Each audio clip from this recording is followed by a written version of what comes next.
Érase una vez en un bosque encantado de la antigua Grecia, donde los rayos del sol se filtraban entre las hojas de los árboles y el murmullo de los arroyos creaba una melodía cautivadora.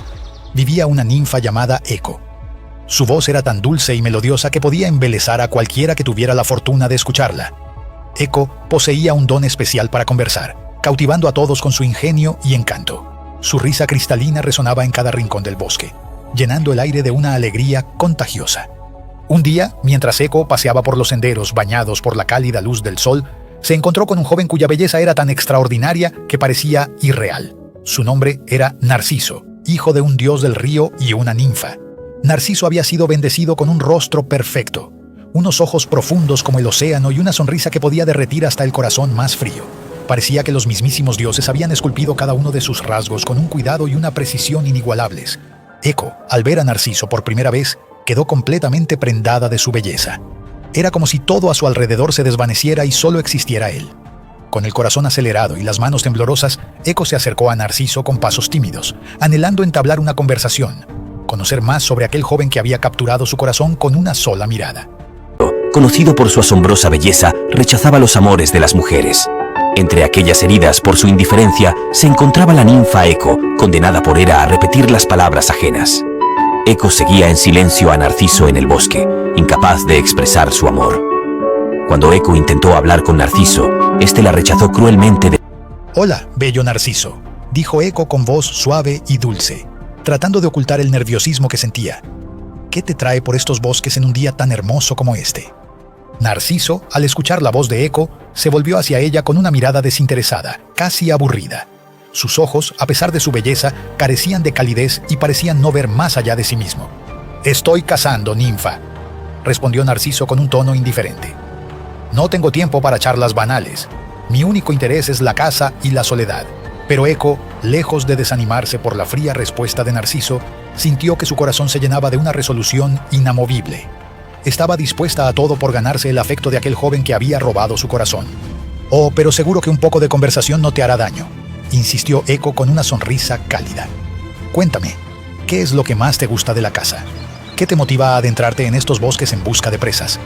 Narciso, cada vez más molesto por la insistencia de Eco, le lanzó una mirada gélida que podría haber congelado hasta el fuego más ardiente.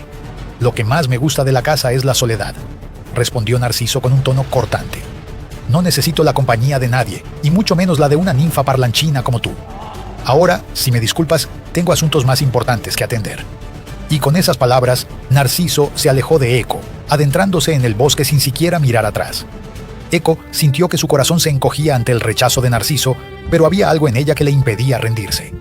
Tal vez era la intensidad de sus sentimientos o la esperanza de que, en algún momento, Narciso vería más allá de su propia belleza y descubriría el amor que ella le ofrecía.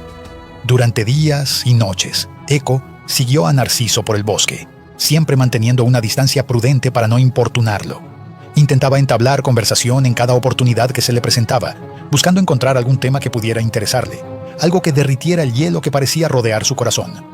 «Narciso, ¿has visto las flores que crecen cerca del arroyo?», preguntaba Eco con una sonrisa ilusionada. «Son tan hermosas y delicadas como si hubieran sido pintadas por los dioses.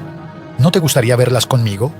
Pero Narciso, cada vez más irritado por la presencia constante de Eco, la rechazaba una y otra vez con palabras cada vez más crueles.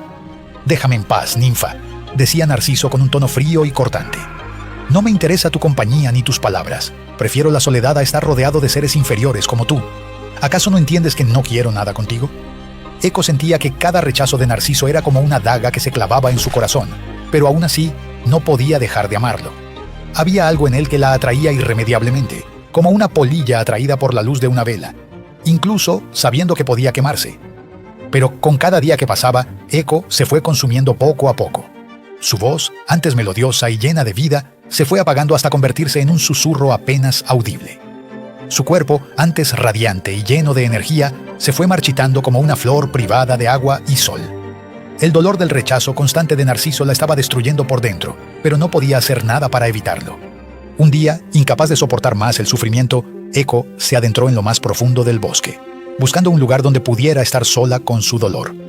Se sentó bajo un árbol antiguo y rugoso y dejó que las lágrimas fluyeran libremente por sus mejillas. «Oh, Narciso», susurraba Eco entre sollozos. ¿Por qué no puedes amarme? ¿Por qué tu corazón está tan cerrado al amor que te ofrezco? Daría cualquier cosa por sentir tu afecto, por ver en tus ojos algo más que indiferencia. Se retiró a una cueva donde su ser se desvaneció, dejando solo su voz. Pero Narciso nunca llegó, nunca escuchó las súplicas de Eco, nunca se dio cuenta del amor que ella le profesaba. Y así, en la soledad del bosque, Eco se fue apagando lentamente hasta que su cuerpo se desvaneció, convirtiéndose en uno con la tierra. Pero su voz, su dulce y melodiosa voz, permaneció allí, condenada a repetir las últimas palabras de aquellos que pasaban cerca de donde ella había exhalado su último suspiro. Mientras tanto, Narciso seguía con su vida, ajeno al sufrimiento que había causado a Eco. Cazaba, se deleitaba con su propia belleza y rechazaba a todos aquellos que intentaban acercarse a él. Su arrogancia y su egoísmo parecían no tener límites, y su corazón permanecía frío como el hielo. Pero los dioses, que habían observado la crueldad de Narciso y el trágico destino de Eco, decidieron intervenir. No podían permitir que alguien causara tanto dolor y sufrimiento sin enfrentar las consecuencias de sus actos. Fue entonces cuando Némesis, la diosa de la venganza, se apareció ante Narciso en un claro del bosque. Su figura imponente y su mirada penetrante hicieron que Narciso se detuviera en seco, sintiendo por primera vez en su vida un atisbo de temor. «Narciso», dijo Némesis con voz firme y autoritaria, «tu arrogancia y tu desprecio por los demás han causado un gran sufrimiento. Has roto el corazón de una ninfa inocente y has despreciado el amor que te ofrecía. Por ello, te condeno a un castigo acorde a tus acciones». Narciso, sorprendido por las palabras de la diosa, trató de defenderse. «¿De qué hablas, diosa?», preguntó Narciso con un tono desafiante. «Yo no he hecho nada malo. No tengo la culpa de que esa ninfa se haya obsesionado conmigo. Yo nunca le di esperanzas ni le prometí nada». Pero Némesis no se dejó engañar por las palabras de Narciso. Sabía que su corazón estaba lleno de soberbia y egoísmo, y que merecía un castigo ejemplar. «Narciso, tu castigo será enamorarte de tu propio reflejo», sentenció Némesis con voz implacable. «Ansiarás algo que nunca podrás tener. Sufrirás el mismo dolor que has infligido a otros. Tu corazón se romperá en 1000 pedazos y experimentarás en carne propia el sufrimiento que has causado».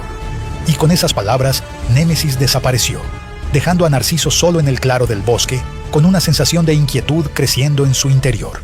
Tiempo después, Narciso se encontró un día junto a un manantial y quedó cautivado por su propia imagen reflejada en el agua. Pasaron los días y Narciso seguía con su vida habitual, cazando y admirándose a sí mismo. Pero algo había cambiado en él. Cada vez que pasaba cerca de un estanque o un arroyo, sentía una atracción inexplicable hacia su propio reflejo. Un día, mientras se inclinaba sobre un estanque de aguas cristalinas para beber, Narciso vio su reflejo por primera vez con otros ojos. Absorto en su contemplación, Narciso no podía apartarse de su imagen. Quedó tan cautivado por su propia belleza que no pudo apartar la mirada. Era como si estuviera hipnotizado, perdido en la perfección de sus propios rasgos. «¿Quién eres tú, hermosa criatura?», susurró Narciso hablando a su reflejo. «Nunca había visto a alguien tan perfecto, tan cautivador. Siento que podría perderme en tus ojos para siempre». Pero el reflejo no respondía, solo devolvía la mirada de Narciso con la misma intensidad. Narciso, cada vez más obsesionado con su propia imagen, comenzó a pasar horas y horas junto al estanque, contemplando su reflejo, hablándole, anhelando tocar aquella belleza inalcanzable. «¿Por qué no me respondes, amor mío?», preguntaba Narciso con desesperación. «¿Acaso no ves cuánto te amo, cuánto te necesito? Daría cualquier cosa por tenerte en mis brazos, por sentir el calor de tu piel contra la mía». Pero el reflejo seguía mudo, inalcanzable, como una ilusión que se desvanecía cada vez que Narciso intentaba tocarla. Y así, día tras día, Narciso permaneció junto al estanque, sin comer, sin beber, sin dormir, consumido por un amor imposible que lo estaba destruyendo por dentro. Su cuerpo, antes fuerte y vigoroso, comenzó a debilitarse. Su piel, antes radiante y llena de vida, se volvió pálida y marchita. Sus ojos, antes brillantes y llenos de arrogancia, se apagaron, reflejando solo la sombra de un amor no correspondido. «¿Por qué me torturas así, amor mío?», sollozaba Narciso, cada vez más débil. «¿Por qué no puedes amarme como yo te amo a ti? ¿Acaso estoy condenado a sufrir este tormento por toda la eternidad?». Pero el reflejo seguía impasible, ajeno al sufrimiento de Narciso. Y así, en un último suspiro, Narciso exhaló su último aliento junto al estanque, su cuerpo sin vida cayendo sobre las aguas cristalinas que tanto había adorado. En el lugar donde Narciso había muerto, brotó una hermosa flor de pétalos blancos y centro dorado. La flor se inclinaba sobre el agua, como si contemplara su propio reflejo, en un eterno recordatorio de la tragedia de Narciso y del castigo que había recibido por su arrogancia y su desprecio hacia el amor. Y desde entonces, la historia de Narciso y Eco se convirtió en una leyenda, un relato trágico que se contaba de generación en generación. En los bosques donde Eco había exhalado su último suspiro, su voz seguía resonando, repitiendo las últimas palabras de aquellos que pasaban cerca, como un eco eterno de su amor no correspondido. Y junto al estanque donde Narciso había encontrado su final, la flor que llevaba su nombre seguía inclinándose sobre el agua, como si buscara eternamente el reflejo de aquel que había amado más que a nada en el mundo. Pero la tragedia de Narciso y Eco no solo quedó grabada en la memoria de los mortales, sino también en la de los dioses. Zeus, el padre de todos los dioses, observó con tristeza el destino de aquellos dos seres que habían sufrido por un amor no correspondido. Que la historia de Narciso y Eco sirva como una lección para todos los mortales, dijo Zeus con voz solemne. Que aprendan a valorar el amor verdadero, a no dejarse cegar por la arrogancia y el egoísmo, pues el amor es el regalo más preciado que los dioses pueden otorgar, y despreciarlo solo trae dolor y sufrimiento. Pero en el bosque donde todo había comenzado, donde Eco había amado y sufrido, y donde Narciso había encontrado su final, el silencio reinaba. Solo el susurro del viento entre las hojas y el murmullo del arroyo rompían la quietud, como un homenaje eterno a aquellos dos seres que habían vivido y muerto por un amor imposible. Narciso y Eco, dos nombres que se repetían en susurros, en canciones, en poemas, dos seres que habían amado sin medida, que habían sufrido sin consuelo y que habían dejado una huella imborrable en la historia de la humanidad.